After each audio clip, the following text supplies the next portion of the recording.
James, you know, we got mostly a bunch of folks that are just starting off in the music business that watch the show, come to the site, and I think all of them are interested in trying to figure out this wacky business. You've been doing this a while now.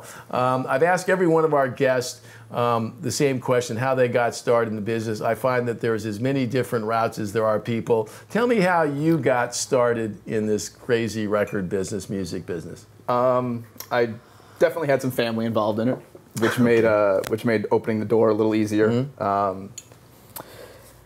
But yeah, as of that gave me my my intro into Interscope Records, which I kind of grew up in and around. Mm-hmm. And I was an intern just like everybody else in New York. I used to run videotapes back and forth from 57th and Broadway down to MTV every Monday morning, and I hated running, and it was the summer, and I would bring a change of clothes. It was what interns did. I worked for a great guy named David Saslow, who was a great mentor and friend, and Andrew Luffman, and Hervé Romain, who's another great friend who's no longer with us, but great guys, and who really took the time to give you something of worth to do, other than just run tapes back and forth. You get to meet a lot of great people, and while an intern, I was at I went to school at Seton Hall in New Jersey, which had a great college radio station, which was what I really wanted to do. Now, you had a radio shift on the show, yeah, didn't you? It was WSOU in New York. If anybody in New York is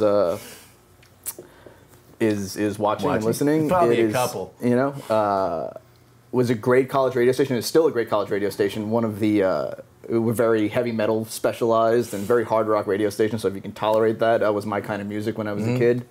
It is an incredibly well-run radio station. It's run like a real professional outfit, and you know, won lots of awards, interviewed all kinds of crazy bands. You know, get to sit in the room when you're 19 years old, and Kerry King from Slayer walks in, and love it. Like when you're a kid with like hair down to his ass, like that's Like, so this is not the first time you've been surrounded with guys that just don't have as much hair. Yeah, I don't have as much hair either. Well, you're looking good compared to me. Let me ask you this. You know, lots of our folks, and it's funny. I talked to so many young folks today, and I'm always surprised that more of them aren't getting involved in the things at college where you can get a foot in the door, like radio, like the concert committee and so forth. How important was that, kind of getting a job in the business and kind of getting your head around how the machine operated at a certain level? It was kind of cool to see it from both sides, because I was working at Interscope at the same time. But the college thing is always such a cool grassroots sort of movement. Like, the kids really care. You like wake up every morning and there's a bunch of 19-year-old kids that would do anything to be around bands and be around shows, and we would promote a lot of gigs in New Jersey and New York. You know, from small like New Jersey hardcore scene acts up until, you know, Pantera.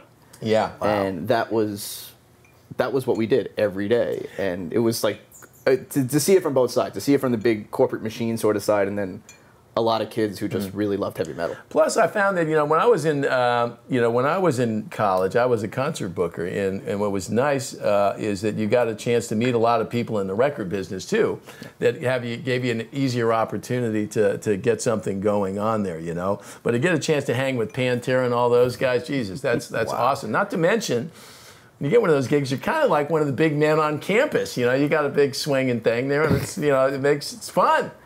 It was, what was great about our station was that, and you know, this big shout out to everybody, if anybody from SOU is watching, it was a real good community, and the bands wanted to come.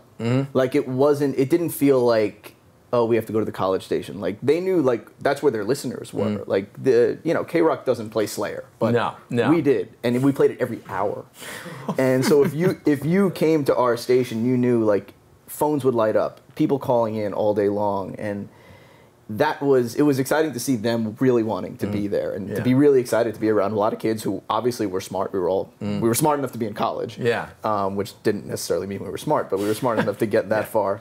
They let me in. Yeah, me too. So, you know, to see them come and be really excited and want to talk about, you know, they would come to us first. Like, you know, we were Disturbed and Linkin Park and Slipknot, like, those bands came to us first. Gotta love it. And that, for me, like, again, being 19 and long hair and just want to headbang all day long, and eventually I stopped that. But Yeah. Actually, it was very, very exciting. Yeah.